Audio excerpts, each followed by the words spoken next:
Muhammad Nabil, a Pakistani student with Nankai University in North China's Tianjin municipality, recently learned more about Chinese Kung Fu in the hometown of a martial arts master.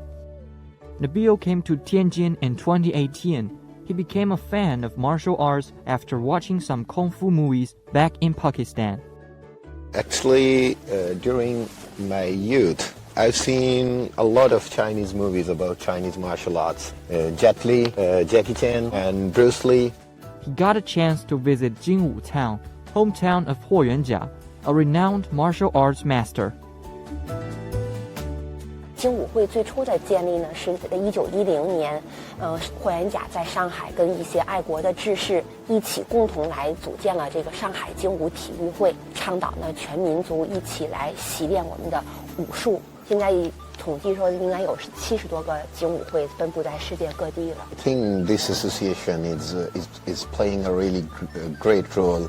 Good for preserving culture and for spreading the culture, for creating the bridge between different cultures, very good for the cultural exchange.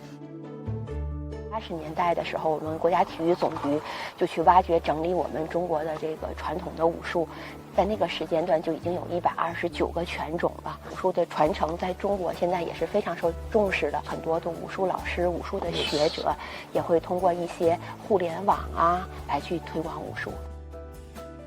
The Chinese culture is really in reach of everything, and I can see the Chinese people, they are proud of their martial art, and they should be proud because they are keeping it from a very long time. Like if I will have a son, I will send him to here because I want him to learn something about Chinese martial arts. This is a good part of the Chinese culture.